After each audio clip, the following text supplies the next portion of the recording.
I was on board Air Force Two. I hadn't strapped in. I just finished an interview with the elder George Bush. We were in flight between Spokane and Seattle, Washington. Suddenly, the plane dove. I went up against the ceiling. The juice and the sandwich in my hand that had just been handed to me, well, I didn't spill a drop of the juice. I landed back in my seat without spilling a drop. Our correspondent, Phil Jones, on the other side of the airplane, was in a window seat, and he saw what happened. A light plane was coming into our left wing when Air Force Two dove to avoid a midair collision. This is 1984. That night, it was the big story of the day nationally, and that night, George Bush Sr., Herbert Walker Bush, had a little party just for the media, off the record, at our hotel.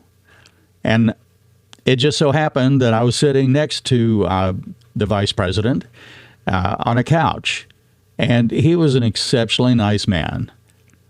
Talked to the guys and women like just any other person that was there. And it was a grand time. So that's just one scenario from all the times that I traveled in presidential campaigns. Traveling in a presidential campaign is such a unique experience. It's going to be hard to describe, but I'm going to give a shot at it. There's nothing like being in a motorcade where the freeway is all yours. Going down the highway and no traffic. I mean, even in big cities like New York and Houston. Wow, there is nothing like it. Now, generally, what we would do, we would follow in a media plane whenever the candidate would take off in their own plane. In the case of the vice president, of course, he was in Air Force Two. And we would shoot video of him saying goodbye and boarding Air Force Two, taking off. We run to our media plane, and we take off and get ahead and land before Air Force Two so we could be in place to get to the arrival. Boy, did that wear you out. Many, many times I got 4 hours sleep at the hotel. But we made a lot of money. Well, I'll never forget one of the union guys said, "See this Rolex? That was the 78 campaign. My pool was the 76 campaign, 74 campaign." Whatever it happened to be. Anyway, because you would work 18 hours a day, typically, maybe 20. On occasion, you worked through the night. And so you made good money, but when it was over, you needed a vacation. Wow. Let's see. I was in the Elder Bush campaign in 84 and 88, and I traveled with Bill Clinton in 92. I traveled with him early in his campaign, and when he was saying goodbye to some of the media at the airport in Little Rock, he was taking pictures with the departing media and anybody else who wanted. And it was offered to me. And I said, nah, he'll never be president. So I did not get a picture with Bill Clinton. But I did have plenty of conversations with Mr. Clinton. I sat across the aisle from him often on the flights and in between stops. When I traveled with the elder Bush, I remember one time we all met at Andrews, boarded the media plane, and our first stop was in Detroit because the elder Bush wanted to see the final game of the World Series. So I got to be up in one of the broadcast booths watching the game. We weren't working. The candidate was just there to see the game. And then we took off for Los Angeles. It was a long flight, late into the night. And I'll never forget, the kind of informal party aboard the media plane on that long flight. And the dirtiest joke I ever heard in my life was told to me by the prettiest flight attendant. Sorry, I can't tell the joke here. If you ever see me in person and you really want to hear it, I might tell you. But I can't tell you now. But I'll never forget that flight because of it being the most revolting and dirty joke I had ever heard in my life. Many things to talk about in being on a presidential campaign. We often would be set up for the candidate to walk by us, and we shout questions and what have you. And at one time, I sometimes worked as a producer for the networks, and I was sent to Montana to catch up with the elder Bush. And the night before, he and Dan Rather had sort of had a fight on CBS Evening News. I shouted a question, and he ignored me. But that was the night that Dan Rather, I think he ended his broadcast early. He and the elder Bush were locked in some kind of battle. I'll have to look that up for another time. There was a time in San Francisco, the elder Bush wanted to walk around Chinatown. And the Secret Service was, of course, surrounding him. And the media, me included, was trying to get close to the candidate to get video. And we're getting resistance by the Secret Service. And we would push. We'd push against the Secret Service trying to get a better shot. And all they did was hold the line and push back, and it was a tug of war getting video of the vice president walking around Chinatown. Now, at night, those Secret Service guys and the media partied or got together or had a drink if we weren't so tired that we just couldn't wait to get to bed.